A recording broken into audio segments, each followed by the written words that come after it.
Elle m'a ignoré sur la piste de danse avec lui, mais au moment où je suis parti, son regret a été immédiat. Je suis sur le point de vous raconter quelque chose qui s'est passé il y a seulement 3 nuits. Et même maintenant, mes mains tremblent encore en écrivant ceci. Imaginez la scène. Le son d'un saxophone, de faibles lumières dorées se reflétant sur un plafond de miroir, et moi, assis seul à une table pour 2 qui aurait tout aussi bien pu être dressée pour une seule personne. Mon verre d'eau avait encore la tranche de citron que je n'avais pas touchée. Ma veste était accrochée proprement au dossier de ma chaise. Et au milieu de tout ce charme et de cette chaleur, ma femme était sur la piste de danse avec quelqu'un d'autre, se déplaçant comme si j'avais été effacé. Ce n'était pas juste mon imagination. Je pouvais le sentir. La façon dont elle se penchait vers lui comme s'il partageait un secret. La façon dont son sourire semblait avoir été réservé exclusivement à quelqu'un d'autre. Et voici la partie que je n'arrive pas à surmonter. Au moment où leurs mains se sont entrelacées, elle n'a même pas regardé dans ma direction. Pas une seule fois. Comme si vérifier allait gâcher l'instant. Je suis resté assis là, à regarder la condensation sur mon verre intact, me demandant à quel moment j'étais devenu un bruit de fond dans mon propre mariage. Les gens autour de nous riaient, trinquaient, vivant leur petite scène de film pendant que ma propre scène se résumait à moi, attendant qu'elles se souviennent que j'étais là. Alors quelque chose en moi, pas du courage, pas de la colère, juste cette sorte de lassitude pesante, m'a fait me lever. Je n'ai pas fendu la foule ni fait de scène. J'ai simplement commencé à marcher vers la sortie, mes chaussures résonnant sur le sol poli. J'étais à mi-chemin quand j'ai entendu mon nom. Pas doux, pas affectueux, mais paniqué. Je me suis retourné et l'expression sur son visage n'était pas de la confusion. C'était un regret instantané, presque physique. Et j'ai su à ce moment-là que quelle que soit l'histoire que nous pensions vivre, elle venait de basculer vers quelque chose à quoi aucun de nous n'était préparé. Quand j'ai vu ce regard dans les yeux de Dana, ce n'était pas le genre de culpabilité passagère qu'on ressent quand on s'est fait prendre pour quelque chose d'inoffensif. Non, c'était vif, profond et complexe. Le genre de regret qui vous frappe avant même que vous puissiez formuler une excuse. La musique derrière elle continuait de jouer. Les gens continuaient de rire et de danser. Mais à cet instant, c'est comme si toute la salle de bal s'était figée autour de nous.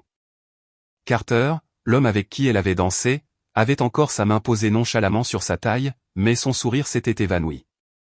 Il m'a regardé par-dessus son épaule comme s'il venait de réaliser qu'il avait mis les pieds en terrain miné. Au début, je n'ai pas bougé. Honnêtement, je m'attendais à ce qu'elle l'ignore, me fasse un signe de la main et retourne à sa danse. Au lieu de cela, elle s'est vivement écartée de lui et a commencé à marcher vers moi. Ses talons ont claqué sur le sol poli alors qu'elle comblait la distance, mais elle s'est arrêtée à environ 1,50 m, presque comme si elle essayait de lire mon expression avant de dire quoi que ce soit. L'aile, attends, a-t-elle dit, et sa voix avait cette intonation, urgente mais incertaine, comme si elle ne savait pas si elle devait supplier ou ordonner. Les gens à proximité avaient commencé à remarquer. Je pouvais sentir les regards sur nous, curieux, certains amusés, d'autres chuchotants. Cela aurait dû me donner encore plus envie de partir, mais pour une raison quelconque, je suis resté immobile. Juste, a-t-elle commencé, mais elle s'est interrompue, regardant en arrière vers Carter, qui faisait maintenant semblant d'être très intéressé par quelque chose de l'autre côté de la pièce. Son hésitation a empiré les choses. Mon esprit a commencé à remplir les blancs qu'elle ne me donnait pas. Chaque seconde de son silence ressemblait à une confirmation que ce qui venait de se passer entre eux n'était pas aussi innocent qu'elle voudrait me le faire croire. Puis, sans prévenir, elle m'a saisi le bras. Ce n'était pas un contact doux, du genre, parlons-en. C'était une poigne ferme, comme si elle avait peur que je puisse partir pour ne jamais revenir. Ses yeux ont balayé la pièce, scrutant les visages tournés vers nous, et j'ai réalisé qu'elle ne s'inquiétait pas de mes sentiments. Elle s'inquiétait de ce dont ça avait l'air pour tous les autres. C'est alors que j'ai finalement fait un pas en arrière et j'ai dit, à voix basse mais assez clairement pour qu'elle m'entende par-dessus la musique, je crois que tu as fait ton choix ce soir. Ses lèvres se sont entr'ouvertes comme si elle allait argumenter, mais rien n'est sorti. Et puis, il s'est passé quelque chose auquel je ne m'attendais pas. Elle est devenue blême, presque comme si elle venait de se souvenir de quelque chose d'urgent, quelque chose auquel elle n'avait pas bien pensé. Et c'était le premier signe que, quoi que ce soit, cela allait bien au-delà d'une danse imprudente au milieu d'une fête. Dana n'a pas essayé de me ramener à notre table. Elle n'a même pas suggéré que nous quittions la fête ensemble. Au lieu de cela, elle a de nouveau regardé par-dessus son épaule, vers Carter. Et en cette fraction de seconde, j'ai vu quelque chose dans ses yeux que je n'avais jamais vu auparavant.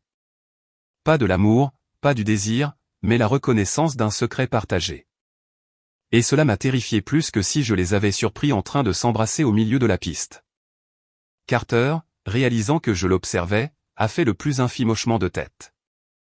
Pas à moi, à elle. Comme s'il lui disait sans mots, ne dis rien. C'est étrange comme votre cerveau commence à tout cataloguer lorsque vous vous sentez acculé. Sa main sur sa taille avait été basse, juste un peu trop basse pour de vieux amis.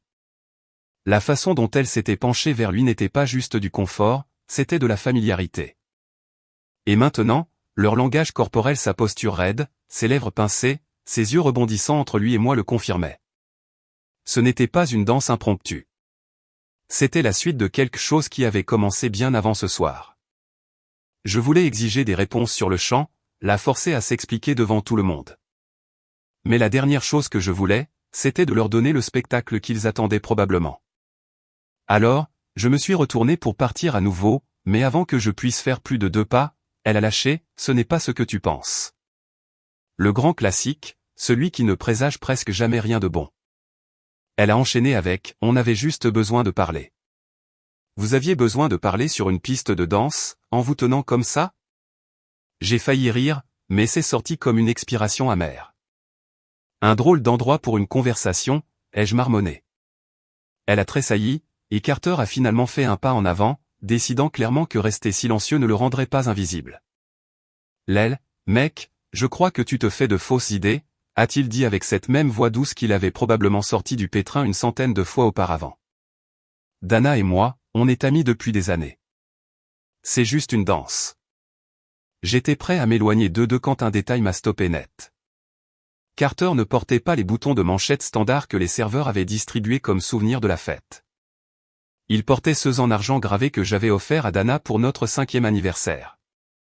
Ce qu'elle m'avait dit avoir perdu lors d'un déménagement. Mon regard s'est figé sur eux, puis sur elle. Tu les as perdus, tu te souviens? Ai-je demandé, la voix basse mais tremblante. Elle s'est figée, sa bouche s'ouvrant, se fermant, puis elle a regardé Carter comme s'il venait de me donner la clé d'une porte verrouillée. Et à ce moment-là, son visage m'en a dit plus que n'importe quel aveu n'aurait pu le faire. La vérité avait été juste devant moi depuis plus longtemps que je n'osais l'imaginer. Pendant un instant, aucun d'eux n'a dit un mot.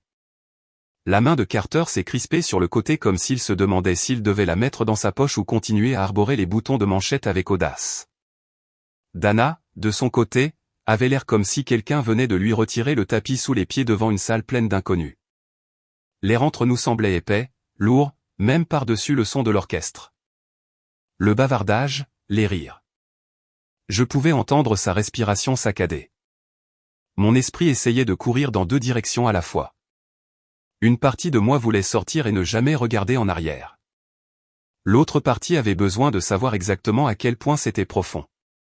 Je me suis approché de Carter, pas agressivement, mais assez près pour que le reflet des lustres brille sur les maillons d'argent de ses poignets. Elle a dit qu'elle les avait perdus, ai-je répété, ma voix tremblant moins maintenant et devenant plus froide. Il y a des années, pendant un déménagement. Maintenant ils sont là, sur toi. Je ne posais pas une question, mais je le mettais au défi de répondre. Il ne l'a pas fait. Il a simplement regardé Dana avec une expression que je ne pouvais pas tout à fait déchiffrer. Ce n'était pas de la peur. C'était de l'agacement, comme si elle avait enfreint une règle tacite entre eux. Dana a finalement parlé, mais ces mots n'ont fait que remuer le couteau dans la plaie. Lel, tu en fais toute une histoire, dit-elle à voix basse, presque suppliante. Je les lui ai donnés parce qu'il en avait besoin pour quelque chose. C'était une explication si ridicule que j'ai éclaté de rire. Il en avait besoin pourquoi, Dana? Une urgence de boutons de manchette de soirée?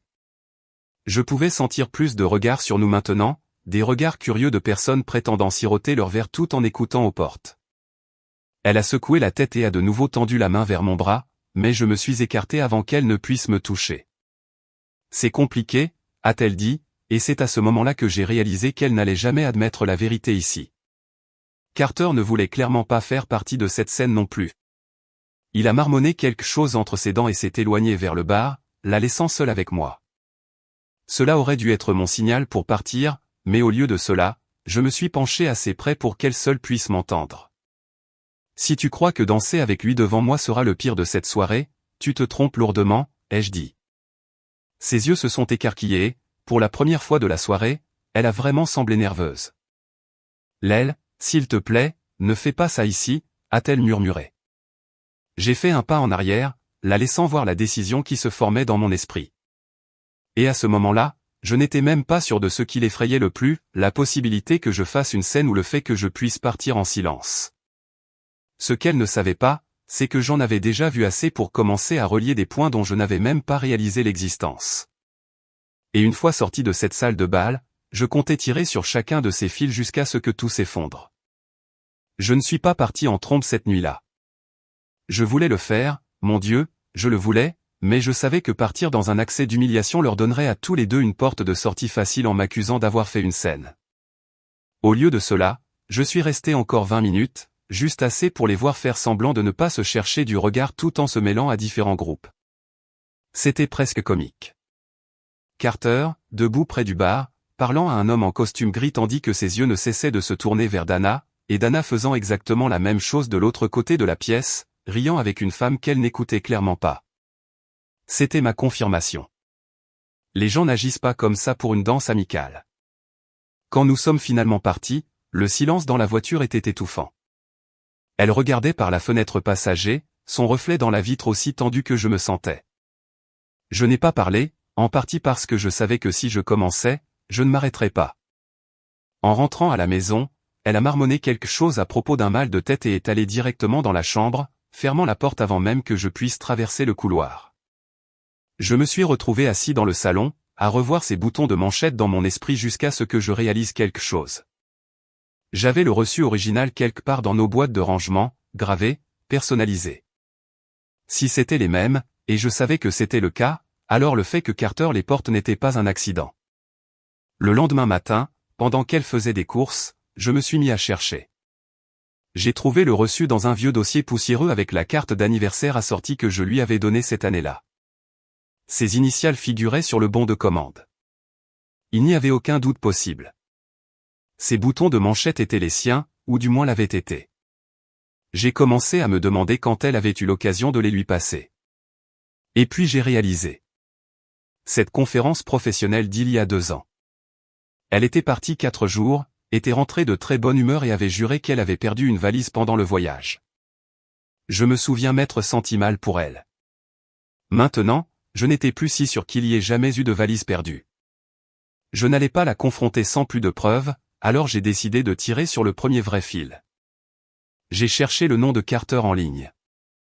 Il m'a fallu moins de 5 minutes pour trouver son profil professionnel, même sourire impeccable, même assurance. Mais enfoué à la 3e page des résultats de recherche, il y avait autre chose. Un vieux bulletin d'anciens élèves de son université, une photo d'un petit groupe d'étudiants. Il y avait Dana, appuyée sur un banc du campus. Et juste à côté d'elle, Carter avec son bras nonchalamment posé sur ses épaules. La légende disait, gagnant du concours régional de marketing.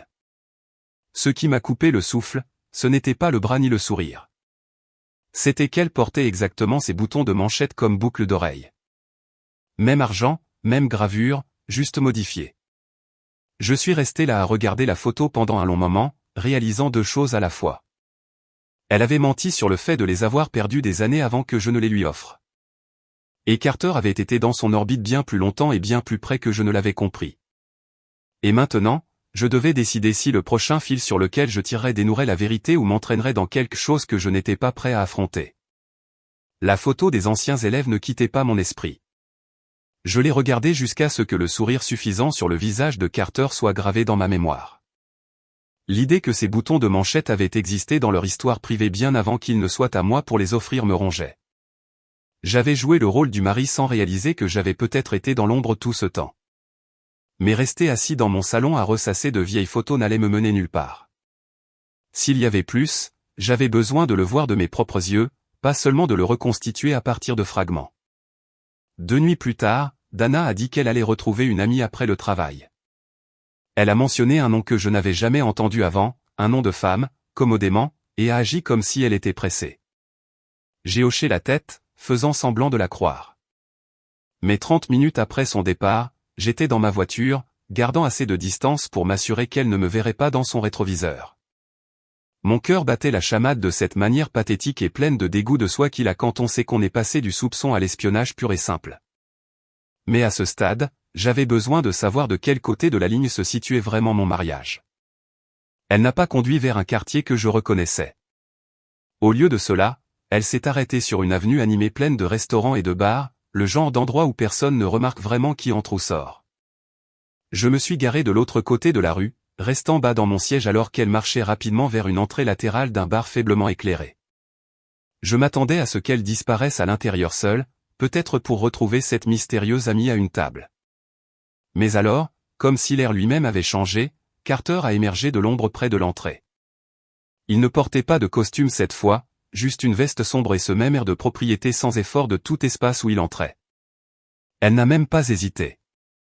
Elle a souri, le même sourire lumineux du gala, et l'a serré dans ses bras comme si elle avait attendu toute la semaine ce moment. Pas une étreinte rapide et polie, une de ces étreintes complètes qui se relâchent lentement. Puis, pour la confirmation qui a retourné mon estomac, elle a touché le poignet de sa manche. Mon regard s'est figé là, le même éclat argenté. Mes boutons de manchette. Ils sont entrés ensemble, et cela aurait dû être mon point de rupture. Mais au lieu de les confronter, j'ai attendu. 1 heure a passé, puis une autre. Quand ils sont finalement sortis, ils ne riaient pas. Ils étaient au milieu d'une discussion intense, presque chuchotée. Elle a fait un geste vers moi sans le savoir, ses mains tranchant l'air en direction de la rue. L'expression de Carter était de la pure contrariété, mais quand il a levé les yeux une seconde, son regard a balayé la rangée de voitures garées. Je me suis baissé si vite que j'ai failli me cogner la tête contre le volant. Quand j'ai de nouveau regardé, il marchait dans des directions opposées. Dana est allée à sa voiture, les épaules raides. Carter a sorti son téléphone, a regardé l'écran, puis s'est éloigné dans la rue comme si de rien n'était. Je n'ai suivi aucun des deux chez eux. Je suis juste resté assis là en silence, agrippant le volant, essayant de comprendre si la dispute que je venais de voir était mon dernier avertissement ou ma dernière chance d'obtenir toute la vérité avant qu'il ne soit trop tard. La nuit après les avoir suivis, je n'ai pas dormi. Je suis resté au lit à fixer le plafond, écoutant le faible son de la respiration de Dana à côté de moi, me demandant comment quelqu'un pouvait se reposer si facilement avec tant de choses à cacher. Chaque fois que je fermais les yeux, je voyais sa main sur la manche de Carter, ses doigts frôlant les boutons de manchette comme s'il s'agissait d'une poignée de main secrète entre eux. Je savais que je ne pouvais pas continuer à tourner autour de la vérité. Il était temps de foncer dedans. Même si ce que je trouvais ne me plaisait pas. J'ai décidé que cela n'arriverait pas à la maison, où elle pourrait se retirer dans la chambre ou partir en claquant la porte. Je la voulais dans un endroit d'où elle ne pourrait pas s'échapper sans que cela soit évident. Je lui ai donc dit que j'avais fait une réservation pour dîner dans un petit restaurant italien tranquille qu'elle aimait, du genre avec des banquettes profondes et une faible luminosité. Je ne lui ai pas dit que j'avais aussi invité un troisième convive. Elle a semblé presque soulagée quand nous sommes arrivés, pensant probablement que c'était ma tentative maladroite d'arranger les choses. Elle m'a même souri pour la première fois depuis des jours, commandant un verre de vin et bavardant à propos de sa journée. Mais juste au moment où le pain est arrivé, je l'ai vu, Carter, franchir la porte. L'hôte a indiqué notre table et le sourire de Dana s'est figé sur place. Sa voix a immédiatement baissé. « Qu'est-ce qu'il fait ici » a-t-elle chuchoté. J'ai pensé que ce serait plus facile si nous étions tous dans la même pièce, ai-je dit doucement, en gardant un ton égal. Carter semblait aussi mal à l'aise qu'elle, mais il s'est assis en face de moi sans un mot. Pendant quelques secondes, personne n'a parlé. Le seul son était le doux cliquetis des couverts des tables environnantes. Je me suis penché en avant, regardant directement Dana. Il y a 2 ans, tu m'as dit que tu avais perdu ces boutons de manchette lors d'un déménagement. Maintenant, ils sont sur lui. Tu veux l'expliquer, ou doit-il le faire ? Ses yeux se sont tournés vers Carter, et c'était ma réponse avant même qu'elle n'ouvre la bouche. Il s'est raclé la gorge.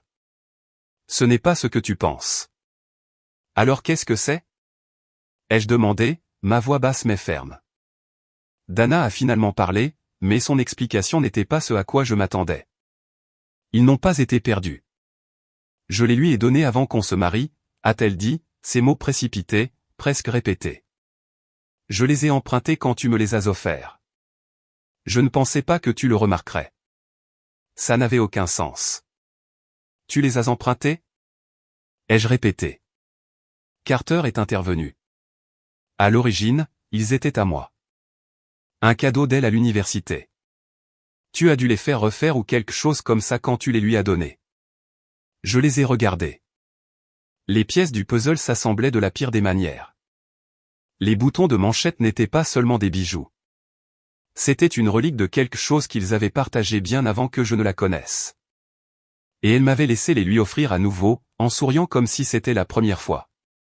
C'est à ce moment-là que j'ai réalisé que je n'étais pas en compétition avec un autre homme pour son attention. J'avais vécu dans l'ombre d'une histoire qui avait commencé des années avant même que mon chapitre ne commence. Pendant un long moment, je suis resté assis à les regarder tous les deux de l'autre côté de la table. Dana ne pouvait pas me regarder dans les yeux, et Carter avait l'air de déjà répéter la version de cette soirée qu'il se raconterait pour qu'elle paraisse moins sordide. Il y a un mois, j'aurais probablement supplié pour une explication, essayé de sauver ce que nous avions, convaincu que l'histoire n'avait pas d'importance si nous pouvions repartir à zéro. Mais assis dans cette banquette, j'ai réalisé que je ne voulais pas faire partie d'une histoire qui avait été écrite avant mon arrivée. Je me suis adossé, sentant une vague de calme inattendu m'envahir. Vous savez quoi? Je n'ai pas besoin des détails, ai-je dit doucement. Parce que quel qu'il soit, il ne change pas le fait que je mérite mieux que ça. Les lèvres de Dana se sont entr'ouvertes comme si elle allait répliquer, mais aucun mot n'est sorti. Carter n'a rien dit non plus. Il a juste fixé la table, ses boutons de manchette captant la lumière d'une manière qui les faisait paraître moins comme un symbole précieux et plus comme un morceau de ferraille. Je me suis levé, j'ai laissé assez d'argent sur la table pour couvrir mon repas intact et je me suis tourné pour partir. Dana a commencé à dire mon nom, mais je ne me suis pas arrêté. En sortant dans l'air frais de la nuit, je me suis senti plus léger. Pas parce que la situation ne faisait pas mal. Elle faisait mal d'une manière que je ne pouvais pas tout à fait exprimer avec des mots, mais parce que j'étais enfin sorti de l'ombre de son passé et que j'entrais dans un avenir que je pouvais vraiment construire pour moi-même. Au cours des semaines suivantes, j'ai demandé la séparation, j'ai trouvé un petit appartement avec vue sur le parc et j'ai commencé à récupérer des morceaux de ma vie que je n'avais pas réalisé avoir cédés, des choses simples comme cuisiner mes propres repas, réorganiser les meubles comme je le voulais, même choisir une nouvelle montre pour moi. Tout cela me rappelait que je n'avais pas à mesurer ma valeur à l'aune de l'histoire de quelqu'un d'autre. Dana a envoyé quelques messages au début, certains d'excuses, d'autres sur la défensive, mais ils ont fini par cesser. Carter n'a jamais pris contact. Et voilà le truc, je ne vois pas cela comme la nuit où j'ai perdu mon mariage.